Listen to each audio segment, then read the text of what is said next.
Mon Seigneur et mon Dieu, je crois fermement que tu es ici, que tu me vois, que tu m'entends.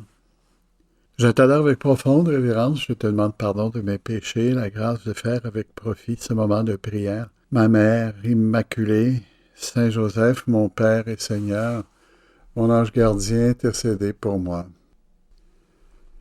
Au chapitre 2 de Saint Jean, que nous contemplons ces jours-ci dans cette neuvaine préparatoire à l'Immaculée Conception, nous lisons au sujet de ton intercession à Cana de Galilée.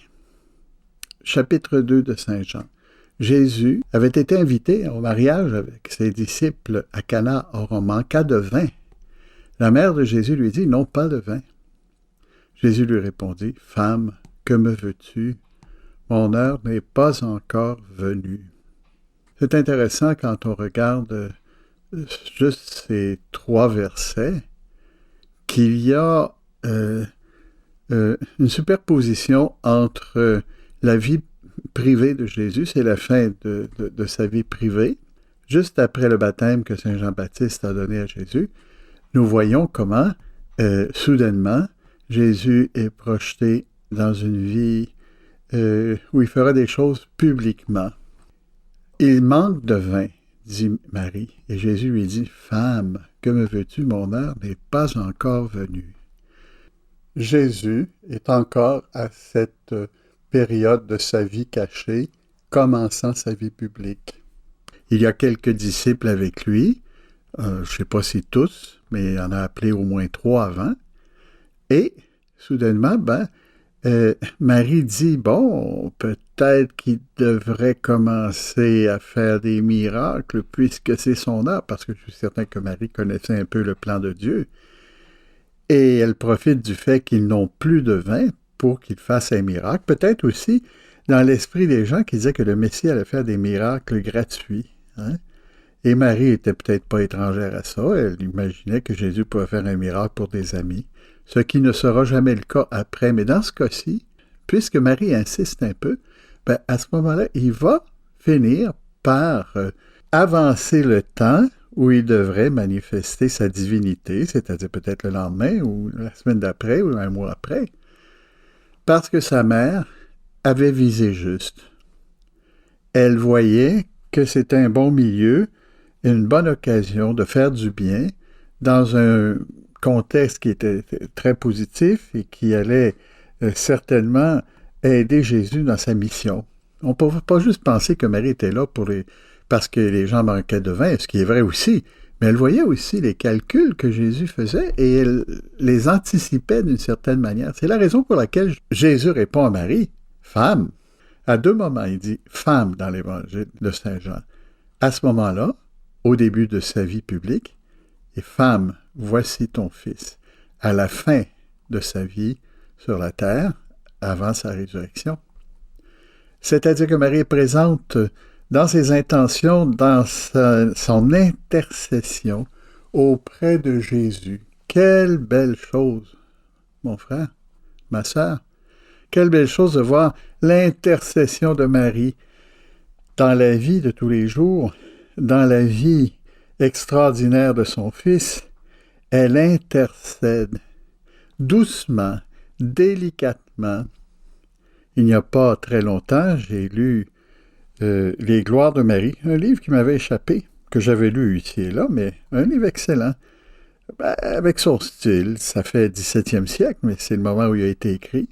C'est très pieux, c'est très beau. Puis c'est des choses... Bon, aussi, il y a beaucoup d'apparitions, miracles qu'on peut attribuer à Marie. Mais Saint Alphonse Marie Ligorie aimait la Vierge et voyait dans ses commentaires qui étaient par des pères de l'Église ou qui étaient par des gens très connus à l'époque, qui normalement étaient des sources fiables, montrait l'intervention de la Sainte Vierge. Et ça, c'est magnifique quand on y pense, parce que on voyait que la Vierge ne se gênait pas doucement à faire les choses. Et c'est une des choses qui revient continuellement.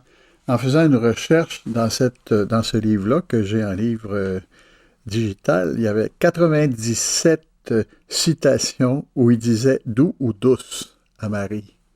en insistant sur la douceur de Marie. C'est probablement une des qualités de Marie qui l'a le plus frappé. Et aujourd'hui, dans cette neuvaine, nous voulons observer cette douceur de Marie qui agit toute petite, toute gentille.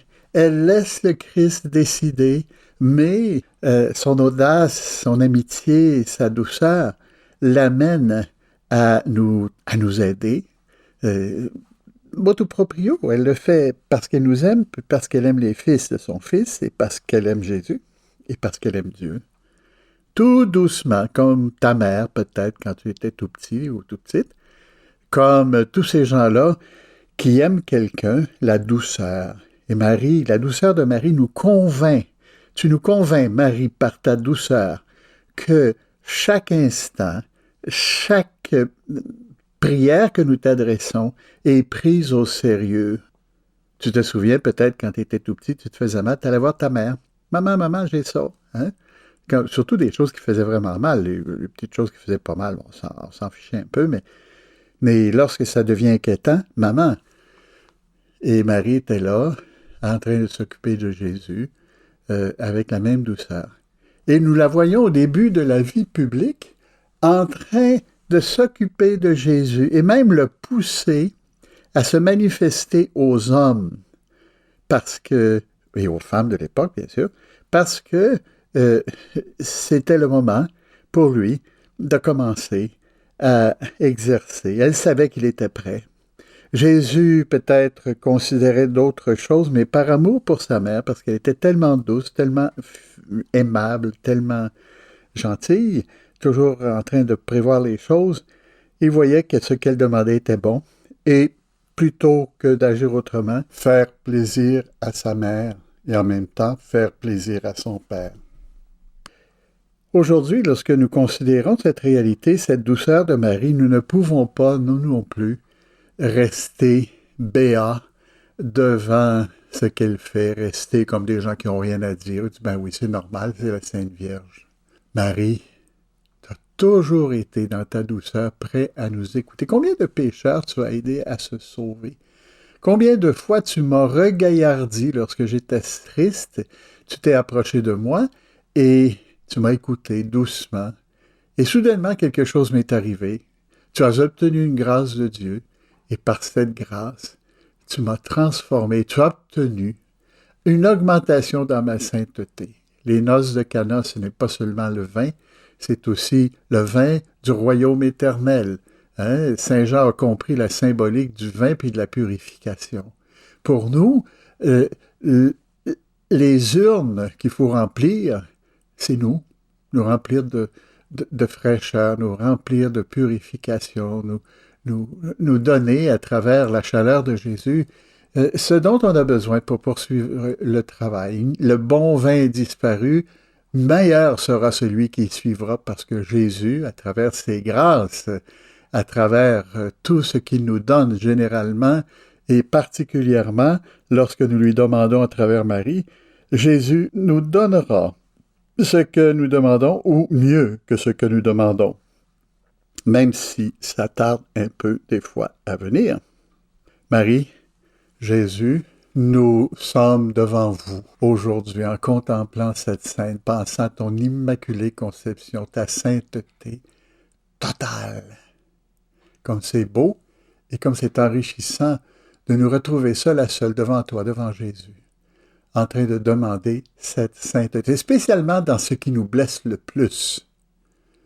Cette faute qui revient continuellement, peut-être. Marie dit à Jésus, il n'a plus de vin, remplis ces urnes de grâce pour qu'il puisse commencer à changer. Ces douleurs, ces surprises que nous avons, des difficultés à endurer, ils n'ont plus de vin. Hein? Ils sont plus capables, ils sont rendus là.